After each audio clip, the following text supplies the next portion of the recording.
नमस्कार, मैं रवीश कुमार। हमारे देश में रोजाना दर्जनों प्रदर्शन होते हैं। विधायक से लेकर प्रधानमंत्री के खिलाफ नारेबाजी होती है, उनके पुतले फूंके जाते हैं। पुलिस की अनुमति से या कभी कभी बिना अनुमति के भी प्रदर्शनकारी प्रधानमंत्री निवास के करीब जाकर नारेबाजी कराते हैं। लाठीचार्ज होती है, पानी की बौछारें छोड़ी जाती हैं, कई बार हिरासत में लिए जाते हैं लोग और छोड़ भी दिए जाते हैं। हम सब इन प्रदर्शनों को नौटंकी भी समझते हैं और जरूरी भी मानते हैं। देश भर में ये प्रदर्शन क्रिएटिव होते चले जा रहे हैं। अचानक सैनिकों का समूह जंतर मंतर से उठकर वित्त मंत्री के घर को घेर लेता है।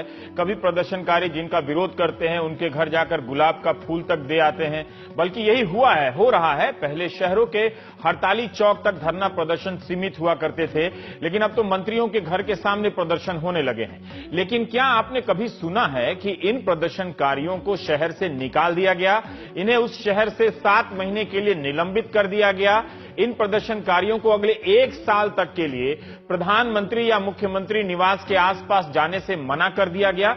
इनके पांव में जीपीएस बांध दिए गए ताकि पता चले कि ये वहां तो नहीं जा रहे हैं जहां नहीं जाने के लिए कहा गया है। क्या आपने कभी ऐसा सुना है? बल्कि धरना प्रदर्शन के दौरान पानी की धार से मार खाकर कई नेता शाम को कुर्ता बदलकर टीवी स्टूडियो में आ जाते हैं और जमकर प्रधानमंत्री से लेकर मुख्यमंत्री तक की आलोचना करते हैं। खूब मार पिटाई होती है।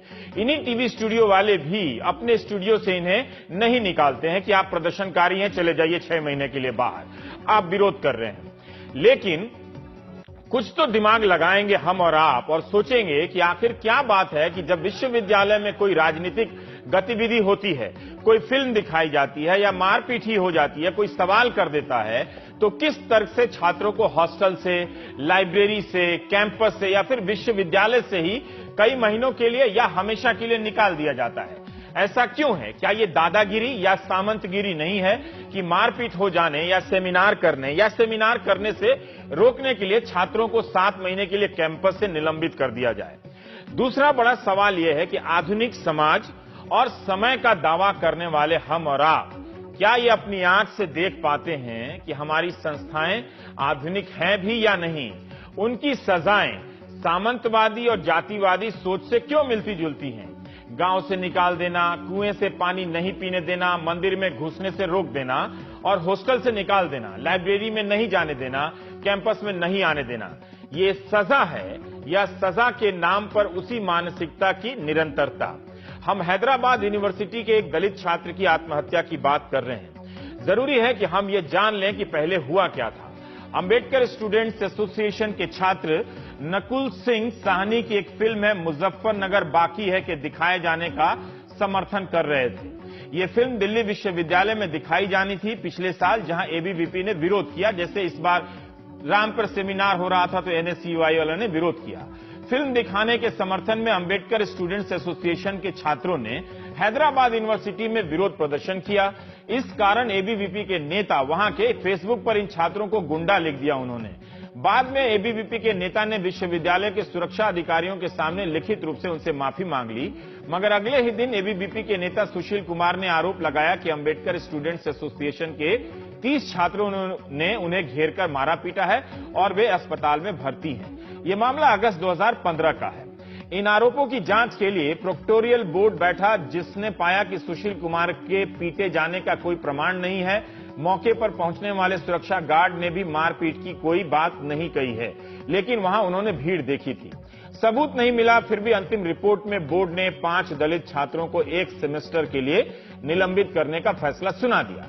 उसके बाद इन छात्रों ने विरोध किया तो पूर्व वाइस चांसलर जो उस वक्त थे, शर्मा जी ने बुलाकर बात की और सजा को नए सिरे से जांच होने तक के लिए वापस ले लिया। 12 सितंबर 2015 को सजा वापस लेने के बाद पूर्व वीसी ने कहा कि एक नई कमेटी बनेगी जो जांच करेगी। इस बीच 21 सितंबर 2015 को नए वाइस चांसलर प्रोफेसर अप्पा राव आ गए, पुराने वाले बदल गए। नए वीसी ने कोई जांच कमेटी नहीं बनाई। विश्वविद्यालय की सर्वोच्च कार्यकारी समिति ने अपने स्तर पर फैसला दे दिया और ये 5 छात्र हॉस्टल से निलंबित कर दिए गए और इनकी फेलोशिप रोक दी गई। यह घटना 21 दिसंबर 2015 की है। 21 दिसंबर की सजा पहले की सजा से ज्यादा सख्त कर दी गई। हॉस्टल से निकालना और फेलोशिप को रोकना, यह भी जोर दिया गया। इन छात्रों ने हाईकोर्ट में याचिका दायर की, जांच नहीं हुई है या नई कमेटी बनी है, ये क्या राजनीतिक कारणों से वीसी ने निलंबन का फैसला बहाल किया, सितंबर वाला फैसला।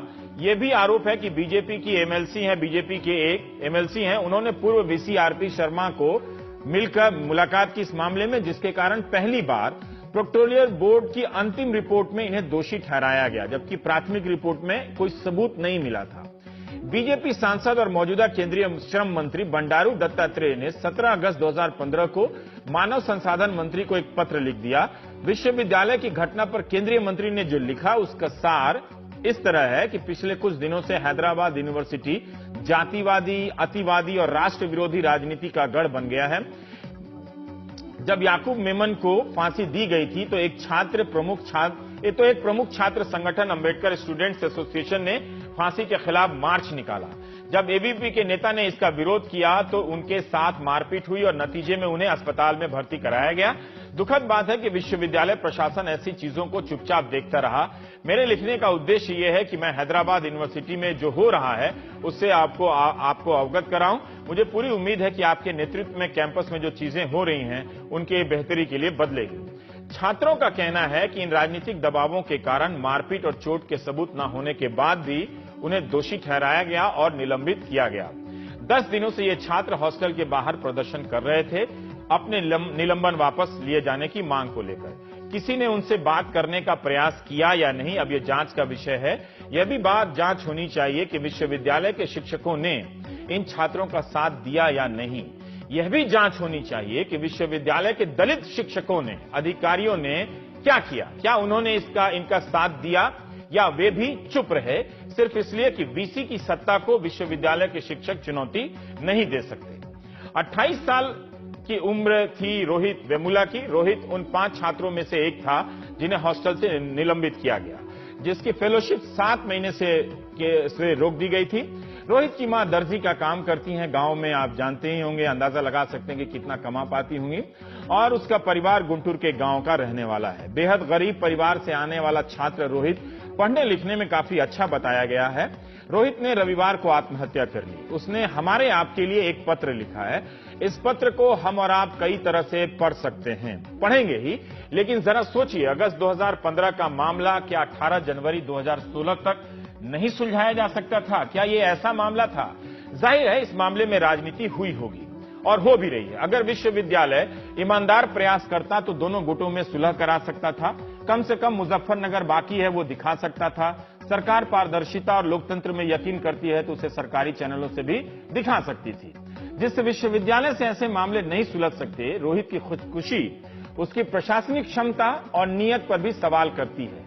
क्या इस मामले को लंबा खींचकर विश्वविद्यालय ने रोहित को वो सब कहने के लिए और करने के लिए मजबूर नहीं किया जो उसने इस चिट्ठी में लिखी है, जो उसने आत्महत्या की है जिसके कारण? गुड मॉर्निंग कहा है उसने आप सभी को इस चिट्ठी में, इसलिए सुनने के पहले थोड़ा जाग जाइए।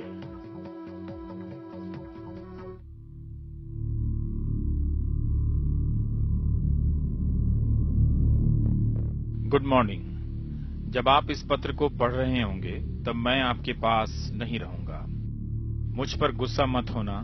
मुझे मालूम है आप में से कुछ ने सच में मेरी बहुत परवाह की है, प्यार भी किया और मेरे साथ बहुत अच्छा व्यवहार भी। मुझे किसी से कोई शिकायत नहीं है, बल्कि मुझे तो खुद से ही दिक्कत होती थी। मैं महसूस कर रहा हूं कि मेरी आत्मा और शरीर के बीच की दूरी बढ़ती जा रही है और मैं एक क्रूर दानव सा बन गया हूं। मैं हमेशा से ही एक लेखक बनना चाहता था, विज्ञान का लेखक, कार्ल सगन जैसा। लेकिन लिखने के नाम पर मैं यही पत्र आपको लिख रहा हूं। मैंने विज्ञान, सितारों और प्रकृति से प्यार किया है, लेकिन मैंने इंसानों को भी चाहा, बिना जाने कि लोग तो कब का प्रकृति से दूर हो चुके हैं। हमारी भावनाएं हमारी अपनी नहीं रही। हमारा प्यार बनावटी है। हमारी मान्यताओं पर रंग चढ़ गए हैं। हमारी जो मौलिकता है वो सिर्फ दिखावटी कलाओं से मान्यता हासिल करती है। बिना आहत हुए सच में प्यार करना बहुत मुश्किल हो गया है। आदमी की कीमत तो बस उसकी फौरी पहचान में सिमट कर रह गई है। निकटतम संभावना ही पहचान तय करती है, एक वोट से, एक संख्या से, एक चीज से। आदमी को दिमाग की तरह तो देखा ही नहीं गया, हमेशा एक गौरवशाली चीज की तरह देखा गया जो सितारों के कणों से बना हो, चाहे पढ़ाई में हो, गलियों में हो, राजनीति में, या जिंदा रहने या मरने में हो। मैं ऐसा पत्र पहली दफा लिख रहा हूं, पहली बार एक अंतिम चिट्ठी। अगर मेरी बात का कोई तुक न लगे तो माफ कर दीजिएगा। हो सकता है मैं शुरू से ही इस दुनिया को समझने में गलत रहा, प्यार, पीड़ा, जिंदगी और मौत को गलत ही समझा। इन्हें समझने की कोई जल्दी भी तो नहीं थी, लेकिन मैं हमेशा जल्दी में था, जीवन शुरू करने को बेताब। लेकिन कुछ लोगों के लिए तो जीवन ही अपने आप में अभिशाप है। मेरा पैदा होना ही जानलेवा दुर्घटना है। मैं बचपन के अपने अकेलेपन से कभी उबर नहीं सकता। एक ऐसा बच्चा जिसे उसके अतीत ने हमेशा उपेक्षा की। मैं इस वक्त आहत नहीं हूं, मैं उदास भी नहीं हूं, मैं बस खाली सा हो गया हूं। खुद से बेपरवाह, दयनीय है ऐसा हो जाना, और इसीलिए तो मैं ऐसा कर रहा हूं। मेरे जाने के बाद लोग मुझे कायर कह सकते हैं, स्वार्थी या बेवकूफ भी। मुझे कोई फर्क नहीं पड़ता कि मुझे क्या कहा जाएगा। मैं मरने के बाद की कहानियों में यकीन ही नहीं करता। भूत और आत्मा की कहानियों में मेरा कोई विश्वास नहीं। अगर वाकई में कुछ है और जिस पर मैं भरोसा करता हूं, तो बस इतना कि मैं सितारों तक सफर कर सकता हूं। मैं दूसरी दुनिया के बारे में जान सकता हूं। अगर आप जो ये पत्र पढ़ रहे हैं मेरे लिए कुछ कर सकते हैं, तो मुझे 7 महीने की फेलोशिप मिलनी है, 1,75,000 रुपए। प्लीज देखिएगा ये पैसा मेरे परिवार को मिल जाए। मुझे राम जी को कुछ 40,000 रुपए देने हैं। उसने कभी वापस नहीं मांगे, लेकिन प्लीज इस पैसे से उसे दे दीजिएगा। मेरे अंतिम संस्कार को शांति रहने दीजिए। बस ये सोचिए कि मैं आया और चला गया। मेरे लिए आंसू मत बहाना। ये समझना कि मैं जिंदा रहने से ज्यादा मरकर खुश हूं। परछाइयों से सितारों तक। उमा अन्ना, माफ कीजिएगा, इस काम के लिए आपका कमरा यूज किया। एएसए, अंबेडकर स्टूडेंट्स एसोसिएशन परिवार, आप सबको निराश करने के लिए माफी। आपने मुझे बहुत प्यार किया। आपके अच्छे भविष्य के लिए दुआ करता हूं। एक आखिरी बार के लिए जय भीम। मैं औपचारिकताओं को लिखना भूल गया। अपने आप को मारने के मेरे इस काम के लिए कोई भी जिम्मेदार नहीं। यह करने के लिए मुझे किसी ने नहीं उकसाया, न अपने कृत्यों से, न अपने शब्दों से। यह मेरा निर्णय है और अकेला मैं ही इसके लिए जिम्मेदार हूं। मेरे दोस्तों और मेरे दुश्मनों को मेरे जाने के बाद इसके लिए परेशान मत कीजिएगा। रोहित वेमुला की चिट्ठी किसी को गुनाहगार नहीं मानती, लेकिन वो मर गया, सबको माफ भी कर दिया। लेकिन क्या वो इस बिना कुछ कहे मर गया? उसकी बातों को गौर से सुना होगा तो आप जान सकेंगे कि यह छात्र मरने से पहले हम सबको मार गया है। आदमी की कीमत तो बस उसकी फौरी पहचान में सिमट कर रह गई है। निकटतम संभावना ही पहचान तय करती है, एक वोट से, एक संख्या से, एक चीज से। आदमी को दिमाग की तरह तो देखा ही नहीं गया है। क्या ये सही नहीं है कि हम हर किसी को उसकी पहचान से देखने लगे हैं? उसे देखने के लिए, उसकी बातों को समझने से पहले हम उसकी पहचान खोजने लगे हैं। आदमी को दिमाग की तरह तो देखा ही नहीं गया। हम सोचने समझने वाले प्राणी तो रहे ही नहीं। अगर एएसए, अंबेडकर स्टूडेंट्स एसोसिएशन के सदस्य याकूब मेमन की फांसी का विरोध करते हैं, तो ये कैसे राष्ट्र विरोधी हो गया? केंद्रीय मंत्री बंडारू दत्तात्रेय को बताना चाहिए कि एएसए की कौन सी गतिविधि जातिवादी है। क्या भारत के लॉ कमीशन ने फांसी की सजा का विरोध नहीं किया है? वो लॉ कमीशन भी क्या राष्ट्र विरोधी है? जरूर फांसी का समर्थन करने वाले लोग भी होंगे, लेकिन बात इस हद तक क्यों चली गई या क्यों चली जाती है कि सबने एक दूसरे को सुनना समझना बंद कर दिया है? बात हो या दिमाग, सब पीछे रह गया है। यह एक बड़ा सवाल है, लेकिन पहले हम राजनीतिक प्रतिक्रिया देख लेते हैं कि बंडारू दत्तात्रेय से लेकर कांग्रेस तक ने इस मामले में आरोप से लेकर सफाई के बारे में क्या कहा है।